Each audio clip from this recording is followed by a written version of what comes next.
Hello students.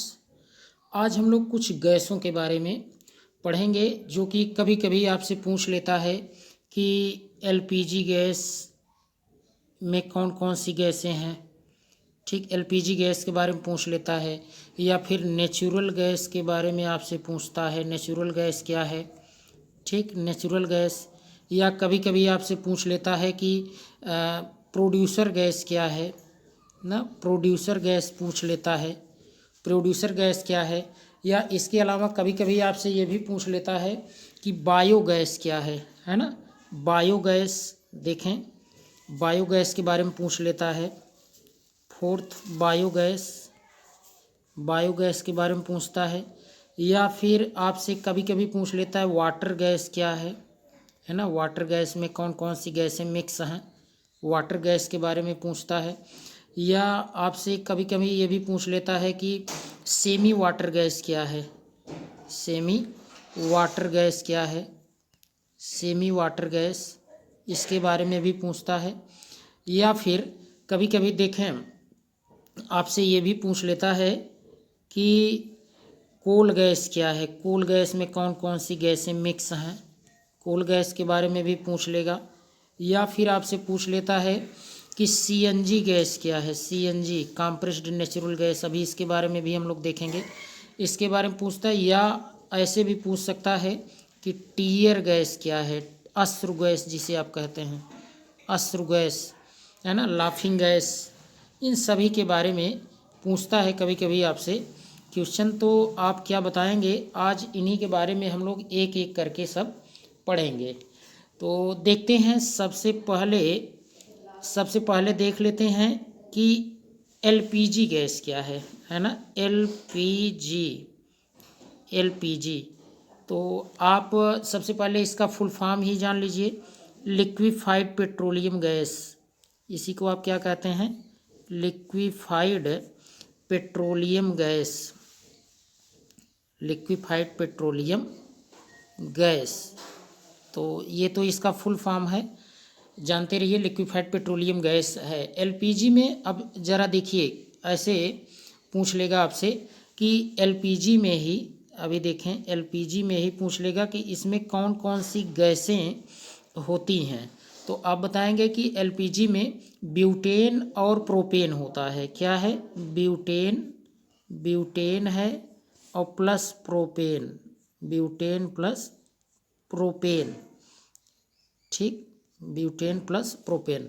अब butane के भी दो रूप होते हैं, है ना, ब्यूटेन के दो रूप होते हैं। एक तो होता है आपका normal butane, normal butane, normal butane, और दूसरा है आइसो ब्यूटेन, आइसो ब्यूटेन। ठीक, नॉर्मल ब्यूटेन, आइसो ब्यूटेन, ये।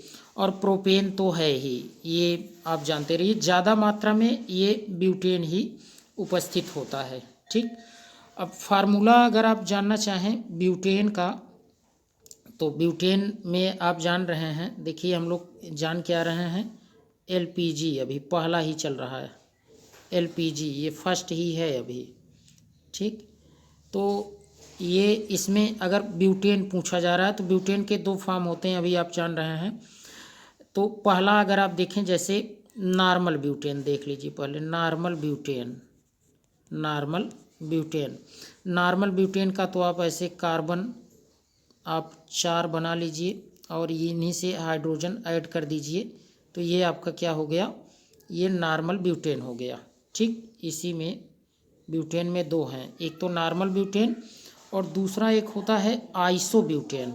आइसो ब्यूटेन में आप देखें, जब एक कार्बन से, जब एक ही कार्बन, जैसे यहाँ देखें इससे 3 कार्बन जुड़े रहे हैं, ये मिडल वाले कार्बन को अगर आप चेक करिए, इस कार्बन को, तो इससे देखिए 1 2 3 कार्बन जुड़े हैं और हाइड्रोजन आप ऐड करके वैलेंसी कंप्लीट कर लेंगे, तो ये आपका कहलाएगा क्या, ये कहलाएगा आइसोब्यूटेन। ठीक, और प्रोपेन तो ऑलरेडी आप जान ही रहे हैं, प्रोपेन क्या है, प्रोपेन C3H8। ठीक, वो सिंपल है, जानते हैं। तो देखिए, जैसे इसमें क्या होता है, कभी कभी ये पूछता है कि एलपीजी में देखें, एलपीजी में, एलपीजी गैस सिलेंडर से जब निकलती है तो एक गंध होती है, जैसे हम पहचान करते हैं कि तब ये जान लेते हैं कि गैस वहाँ से निकल रही है ना। कह सकते हैं कि to detect leakage of LPG gas ethyl mercaptan को उसमें ऐड किया जाता है। Ethyl mercaptan is added which gives pungent smell, जो एक पंजेंट स्मेल देता है। तो ये याद रखिए कि एलपीजी में हम लोग ये C2H5SH इसी को मिक्स करते हैं, इसी को क्या करते हैं उसमें मिक्स करते हैं, जो गंध देता है, पंजेंट स्मेल इसी का होता है। इसी को हम कहते हैं क्या, एथिल मर्कैप्टेन। इसी को क्या कहेंगे, एथिल मर्कैप्टेन, मर्कैप्टेन, एथिल मर्कैप्टेन। इसको मिक्स करते हैं, यही है जो पंजेंट स्मेल देता है, जिससे पता चल जाता है कि एलपीजी जो है वो लीकेज कर रहा है, अर्थात उसमें जो गैस है वो लीकेज कर रही है। ठीक, तो ये तो फर्स्ट था। अब सेकंड हम लोग देख लेते हैं। देखिए सेकंड, ये तो फर्स्ट गैस के बारे में अभी हम लोग जानकारी किए। नेचुरल गैस, सेकंड देखिए क्या है, natural gas. Natural gas, natural gas के बारे में देखिए। नेचुरल गैस के बारे में अगर आप देखें तो इसमें ये मिक्सचर होता है सेचुरेटेड हाइड्रोकार्बनों का, है ना। इसमें कई गैसें होती हैं, जैसे आपका ये सबसे ज़्यादा मात्रा में ये मीथेन होता है, या लगभग 85% होता है ना, 85% ये गैस। और इसी में एथेन भी रहता है, C2H6, एथेन 9% होता है। और ये आपका प्रोपेन C3H8 ये 3% होता है। और ये ब्यूटेन C4H10 ये तो बहुत कम मात्रा में 1% होता है ना। C2H6 9%, C3H8 3%, C4H10 1%। और इसी में आपके ये गैसें भी होती हैं, CO2 गैस हुआ, है ना, H2S हुआ, H2S और N2, ये सब मिला करके 2% होते हैं ये। ठीक, तो ये तो नेचुरल गैस हो गया। नेचुरल गैस कभी पूछा जाए तो आप जनरली ये मेथेन को ही बोल देंगे, है ना, और सब ये मिक्सचर उसके साथ मिले होते हैं। चलिए देखते हैं हम लोग अब थर्ड, है ना, बायोगैस। बायोगैस के बारे में देखते हैं। थर्ड आपका क्या है, बायोगैस। बायोगैस, बायोगैस या कभी कभी इसी को आप गोबर गैस भी बोलते हैं, है ना, गोबर गैस। गोबर गैस क्यों बोलते हैं, गोबर गैस बोलने का रीज़न यही है क्योंकि जैसे डंग से भी यानी गोबर से भी इसको बना सकते हैं, उसी से बनाते ही हैं विशेष रूप से, तो इसीलिए इसको हम लोग गोबर गैस के नाम से जानते हैं। जैसे काऊ का डंग है ना, तो उससे बनाते हैं, क्योंकि ये एनाएरोबिक फर्मेंटेशन ऑफ काऊ डंग से बनाया जाता है, इसीलिए इसको गोबर गैस के नाम से भी जानते हैं। तो देखिए इसमें क्या होता है, मीथेन। मीथेन इसमें 70% होता है ना, 70% मीथेन। और इसी में carbon monoxide, carbon dioxide, nitrogen gas, hydrogen gas, ये सभी गैसें भी इसमें होती हैं। लेकिन विशेष रूप से आप याद रखिए कि ये मीथेन होता है बायोगैस में भी, या गोबर गैस इसे कहते हैं। ठीक, अब देखते हैं फोर्थ, इम्पॉर्टेंट है। देखिए फोर्थ जो है आपका है वाटर गैस। ये क्या है, वाटर गैस। ठीक है, वाटर गैस, या इसी को भाप अंगार गैस भी कहते हैं। इसी को ध्यान दीजिए सिन गैस भी कहते हैं, कई नाम है, सिन गैस। ठीक है, सिन गैस, या इसी को सिंथेसिस गैस भी कहते हैं। क्या कहेंगे इसे, देखिए इसी को सिंथेसिस गैस भी इसे कहते हैं। ठीक, सिंथेसिस गैस, इससे मेथिल अल्कोहल बनाया जाता है, इसलिए इसको आप सिंथेसिस गैस, सिन गैस भी कहते हैं। अच्छा, इसमें होता क्या है, देखिए ज़रा ध्यान से देखें। इसमें अगर आप चेक करें, ये आपका फोर्थ है, फोर्थ ही होगा, फोर्थ ही है, अभी वही चल रहा है, वाटर गैस ही। तो वाटर गैस को आप भाप अंगार gas, syn gas, synthesis gas, ये सब कहते हैं। तो वाटर गैस में देखिए क्या क्या है, कार्बन मोनोऑक्साइड और हाइड्रोजन। कार्बन मोनोऑक्साइड और हाइड्रोजन को ही आप क्या कह लेते हैं, आप water gas, syn gas, synthesis gas कहते हैं। इसको कैसे प्रिपेयर करते हैं?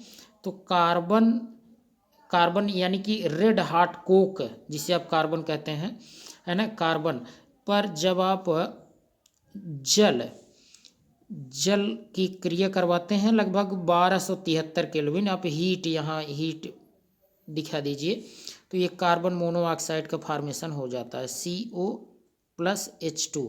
ठीक, इसी का मिश्रण ही ये कहलाता है क्या?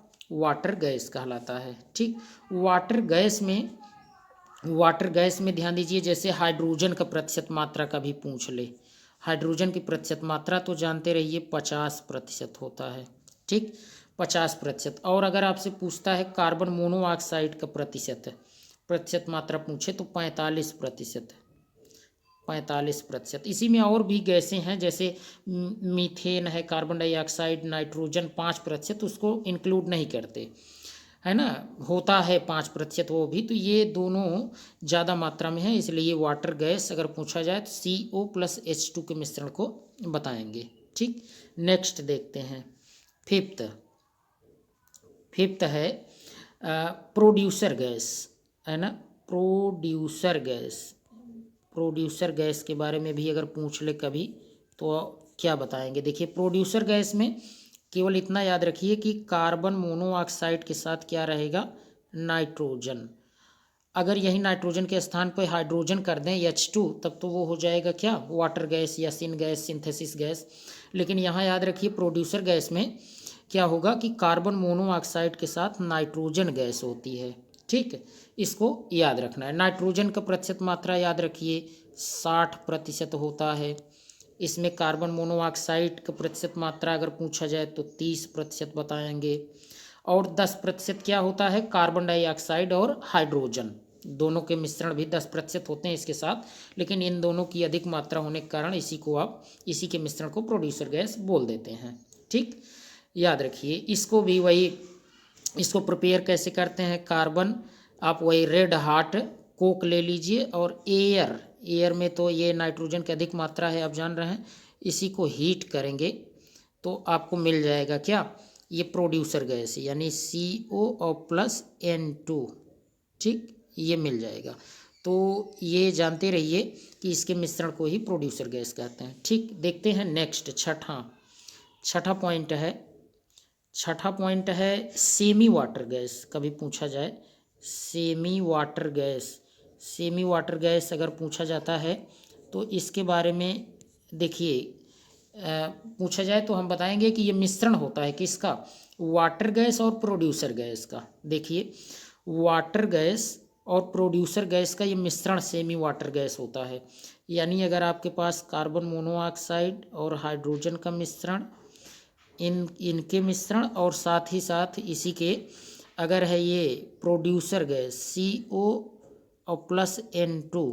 ठीक, तो CON2 को तो आप कह देते हैं प्रोड्यूसर गैस, COH2 को आप कहते हैं वाटर गैस। इन्हीं दोनों के मिश्रण को हम क्या कहेंगे? सेमी वाटर गैस कहते हैं। अब इसमें अगर पूछा जाए कि प्रतिशत मात्रा, है ना, तो कार्बन मोनोऑक्साइड का अगर प्रतिशत मात्रा पूछा जाए कितना है, तो यहाँ दोनों स्थान पर दोनों का मिला करके 25% होता है। कितना? 25%। ठीक, हाइड्रोजन का पूछा जाए, हाइड्रोजन का तो यहाँ देख लीजिए, हाइड्रोजन होता है ये 15% होता है, 15%। ठीक, 15%। नाइट्रोजन का अगर पूछा जाए तो 50% है। ठीक, 50% ये होता है। और इसी में CO2 और मीथेन भी 10% होते हैं। तो याद रखिए, केवल अगर सेमी वाटर गैस पूछा जाए तो बस आप बताएंगे वाटर गैस और प्रोड्यूसर गैस के मिश्रण को कहते हैं। चलिए 7वां देखते हैं।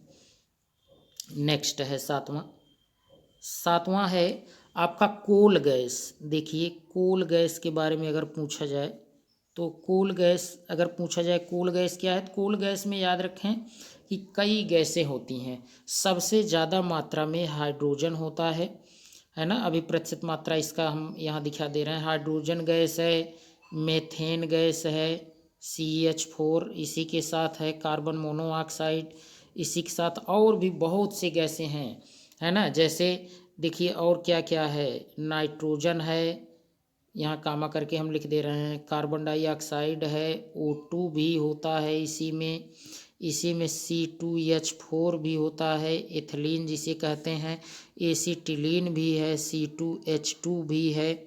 ठीक, इसके अलावा बेंजीन C6H6 ये भी है। तो ये सब पूरा मिला करके नाइट्रोजन, कार्बन डाइऑक्साइड, ऑक्सीजन और ये एथिलीन, एसीटिलीन, बेंजीन, इतना सब मिला के 5% होता है सबका मिश्रण। जबकि अगर इसमें देखेंगे हाइड्रोजन, ये हाइड्रोजन सबसे ज़्यादा मात्रा में होता है ना, हाइड्रोजन ये 60% होता है। ठीक, और ये मेथेन अगर देखेंगे तो ये 25% होता है, कार्बन मोनोऑक्साइड 10% होता है। ठीक है, तो ये तो 60% हाइड्रोजन। कैलोरीफिक वैल्यू भी अगर पूछा जाए तो सबसे ज़्यादा जिसका परसेंटेज रहेगा वही उसी का कैलोरीफिक वैल्यू भी ज़्यादा है, तो यह हाइड्रोजन कैलोरीफिक वैल्यू ज़्यादा है। मेथेन यहाँ देखेंगे तो ये तो 25% है, ये मेथेन जो है कितना है 25% मेथेन। ठीक है, और अगर कार्बन मोनोऑक्साइड पूछा जाए तो कार्बन मोनोऑक्साइड 10% होता है।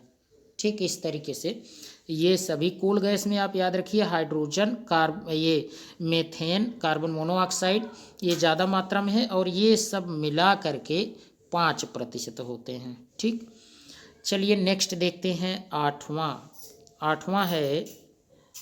है आपका नेचुरल गैस के बारे में अगर कभी पूछे, नेचुरल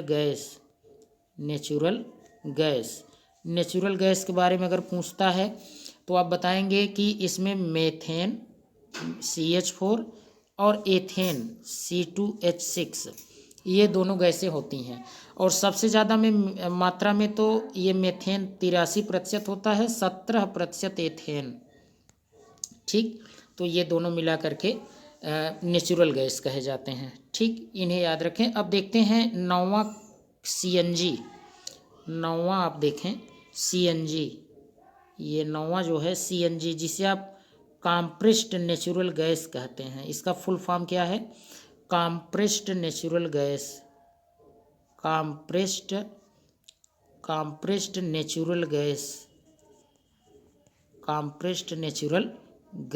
इसका फुल फॉर्म है। ठीक, अब देख लेते हैं ये कि CNG जो है ये नौवां ही है। CNG जो है ये देखिए CNG में कौन कौन सी गैसें होती हैं। ठीक, इसमें अगर देखें मेथेन, अगर आप ध्यान दें मेथेन सबसे ज़्यादा मात्रा में आपको लगभग कहीं कहीं मिलेगा 96% है ना, कहीं कहीं 93%, तो हम उसका मिडल ले रहे हैं 95% है, 95% आप ले लीजिए। और इसी के साथ और भी गैसें होती हैं, बहुत सी गैसें, जैसे एथेन होगा, C2H6 भी होता है ना। इसके बाद इसी में प्रोपेन C3H8, इसके अलावा आप देखें वहाँ ब्यूटेन C4H10 भी आपको मिलेगा। यहाँ तक कि इसमें पेंटेन भी होता है C5H10 ये भी रहता है ना। पेंटेन यहाँ 10 न कह के 12 कह लीजिए, है ना, 12, क्योंकि CnH2n+2 से आप चेक करेंगे C5H12 हो जाएगा। और इसके अलावा इसी में आपको देखने को मिलेगा CO2 भी होता है, CO2। ठीक, CO2 ये सब मिला करके आपके लगभग 5% होते हैं। ठीक है, ये तो सबसे ज़्यादा मात्रा में नेचुरल गैस में कौन है, 95%, तो 95% मेथेन है, CH4। ठीक, CH4 कितना है 95%। और इसी में आपके ये सब भी हैं, एथेन भी है, प्रोपेन भी है, ब्यूटेन भी है, पेंटेन भी है, कार्बन डाइऑक्साइड, ये सब मिला करके 5% होते हैं। तो इसे याद रखें, CNG में अधिक मात्रा में मेथेन। नेक्स्ट 10वां देखते हैं, 10वां पॉइंट देखें। अब टीयर गैस के बारे में पूछा जाता है ना, टीयर गैस जिसे आप अश्रु गैस कहते हैं, है ना, आंसू गैस। अश्रु गैस में कई गैसें यूज की जाती हैं, जैसे पहला तो याद रखें, जैसे क्लोरोपिक्रिन यूज किया जाता है, क्लोरोपिक्रिन यूज किया जा सकता है, क्लोरोपिक्रिन भी यूज कर सकते हैं, यह भी एक स्ट्रांग टीयर गैस है।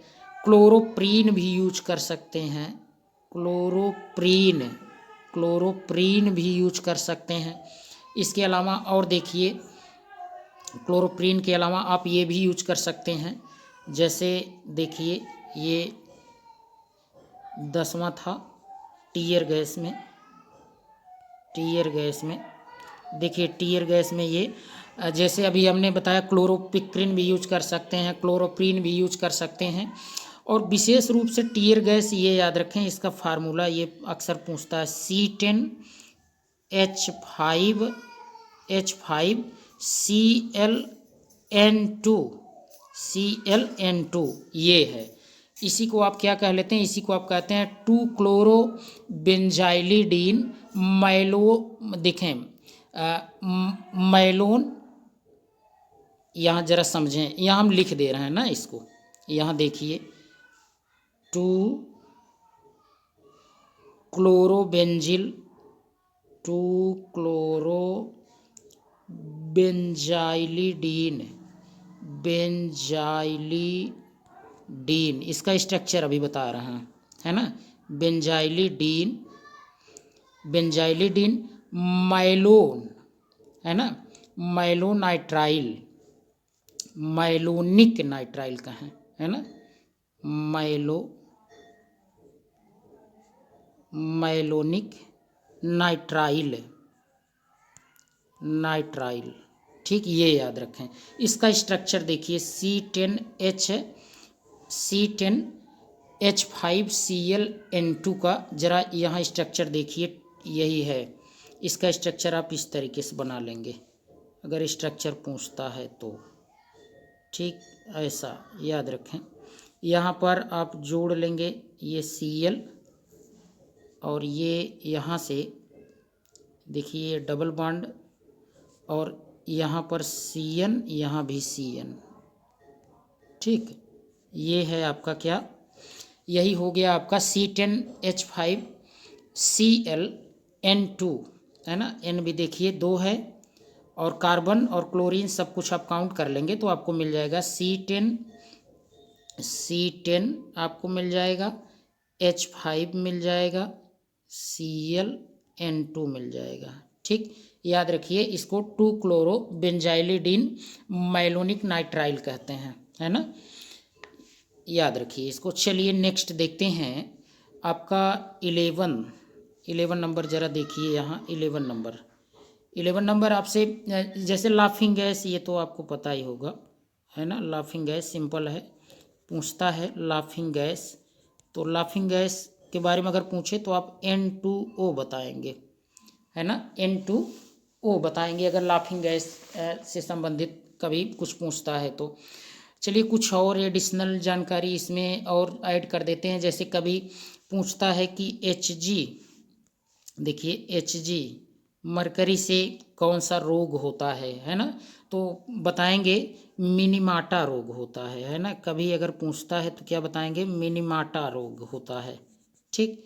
मरकरी की अधिकता से, जैसे जल में अगर मरकरी मिल जाए ये तो आप बताएंगे मिनीमाटा रोग होता है, ठीक। अगर कैडमियम मिल जाए जल में, है ना, तो उसका यूज कर लें तो उससे इटाई रोग होता है, क्या होगा, इटाई रोग हो जाता है, ठीक। इसे भी याद रखें।